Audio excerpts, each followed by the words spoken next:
নবম পে স্কেলে বড় আপডেট ২০২৬ বেতন অংশ প্রথম ধাপই শতভাগ বাস্তবায়ন হবে। পহেলা জুলাই থেকে নতুন পে স্কেল। প্রথম ধাপই ১০০% বেতন। কারা কত পাবেন? সরকারি চাকরিজীবী, এমপিওভুক্ত শিক্ষক এবং পেনশনভোগীদের জন্য এসেছে বছরের সবচেয়ে বড় খবর।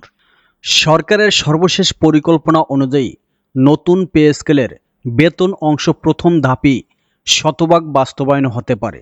অর্থাৎ বহুদিনের অপেক্ষার অবসান ঘটতে যাচ্ছে। কিন্তু সবচেয়ে বড় প্রশ্ন হলো, কবে থেকে কার্যকর হবে? কারা লাভবান হবেন? সর্বনিম্ন বেতন কি সত্যিই ২০,০০০ টাকা হচ্ছে? ভাতা কি একসঙ্গে মিলবে? আর যারা পেনশনভোগী তাদের জন্য কি সুখবর অপেক্ষা করছে? সব প্রশ্নের উত্তর থাকছে আজকের ভিডিওতে, তাই ভিডিওটি শেষ পর্যন্ত দেখুন। পে স্কেলের সর্বশেষ অবস্থা। দীর্ঘ ১১ বছর পর সরকার নবম জাতীয় পে স্কেল বাস্তবায়নের ঘোষণা দিয়েছে। বাজেট বক্তৃতায় অর্থমন্ত্রী জানিয়েছেন, আগামী পহেলা জুলাই থেকে ধাপে ধাপে নবম পে স্কেল কার্যকর করা হবে। এদিকে বিভিন্ন গণমাধ্যমের প্রতিবেদনে বলা হয়েছে, সরকারের নীতিগত সিদ্ধান্ত হলো নতুন বেতন কাঠামোর বেতন অংশ প্রথম ধাপই বাস্তবায়ন করা। কেন এত গুরুত্বপূর্ণ এই পে স্কেল? বর্তমান অষ্টম পে স্কেল কার্যকর হয়েছিল ২০১৫ সালে। তারপর কেটে গেছে ১১ বছর। এই সময় দ্রব্যমূল্য দাম বেড়েছে, বাড়ি ভাড়া বেড়েছে, চিকিৎসা খরচ বেড়েছে, শিক্ষা ব্যয় বেড়েছে, কিন্তু সরকারি কর্মচারীদের বেতন কাঠামোতে বড় কোনো পরিবর্তন আসেনি। ফলে দীর্ঘদিন ধরে নতুন পে স্কেলের দাবি ছিল। কত হতে পারে নতুন বেতন? পে কমিশনের সুপারিশ অনুযায়ী বর্তমান সর্বনিম্ন বেতন ৮,২৫০ টাকা থেকে বাড়িয়ে ২০,০০০ টাকা করার প্রস্তাব রয়েছে। বর্তমান সর্বোচ্চ ৭৮,০০০ টাকা থেকে বাড়িয়ে ১,৬০,০০০ টাকা করার সুপারিশ করা হয়েছে। তবে সরকারের পক্ষ থেকে ইতিমধ্যে ইঙ্গিত দেওয়া হয়েছে যে কমিশনের সব সুপারিশ হুবহু বাস্তবায়ন করা হবে না। প্রথম ধাপই কি পাওয়া যেতে পারে? সর্বশেষ আলোচনায় যা জানা যাচ্ছে, মূল বেতন, নতুন বেতন কাঠামো অনুযায়ী স্কেল সমন্বয়, পেনশন গণনার নতুন ভিত্তি প্রথম ধাপেই কার্যকর হতে পারে। অন্যদিকে বাড়ি ভাড়া ভাতা, চিকিৎসা ভাতা, শিক্ষা সহায়ক ভাতা, অন্যান্য বিশেষ ভাতা পর্যায়ক্রমে বাস্তবায়নের সম্ভাবনা রয়েছে।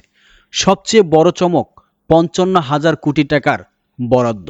এবারের বাজেটে জনপ্রশাসন খাতে বরাদ্দ বাড়ানো হয়েছে প্রায় ৫৪,৫৭২ কোটি টাকা।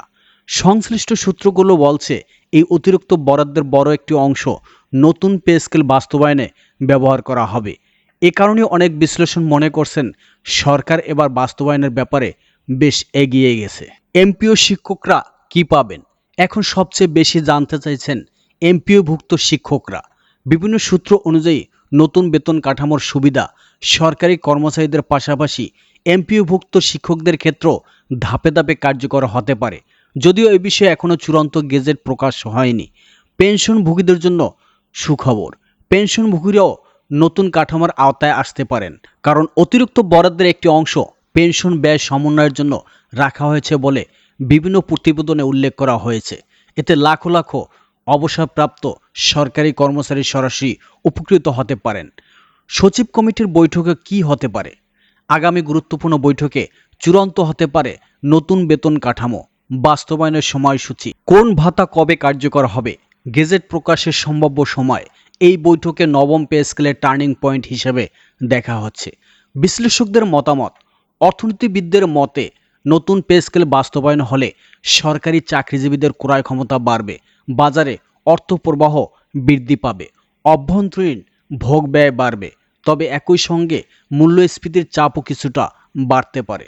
তবে মনে রাখতে হবে, এখন পর্যন্ত কোনো তথ্য, নীতিগত সিদ্ধান্ত বিভিন্ন সূত্রভিত্তিক। চূড়ান্ত সিদ্ধান্ত কার্যকর হবে শুধুমাত্র সরকারি গেজেট প্রকাশের পর। তাই সামাজিক যোগাযোগ মাধ্যমে গুজবে বিভ্রান্ত না হয়ে সরকারি প্রজ্ঞাপনের জন্য অপেক্ষা করুন। আপনার কি মনে হয় প্রথম ধাপই ১০০% বেতন বাস্তবায়ন হবে? সর্বনিম্ন বেতন ২০,০০০ টাকা হওয়া উচিত কিনা? কমেন্টে আপনার মতামত লিখুন। ভিডিওটি শেয়ার করুন যাতে সকল সরকারি চাকরিজীবী, শিক্ষক ও পেনশনভোগী এই গুরুত্বপূর্ণ তথ্য জানতে পারেন। নতুন পে স্কেলের সর্বশেষ আপডেট সবার আগে পেতে এখনই চ্যানেলটি সাবস্ক্রাইব করুন আর পাশে থাকা বেল আইকনটি প্রেস করুন, যাতে আমাদের চ্যানেল থেকে ভিডিও আপলোড করার সাথে সাথে আপনারা দ্রুত পেতে পারেন। এতক্ষণ সাথে থাকার জন্য ধন্যবাদ।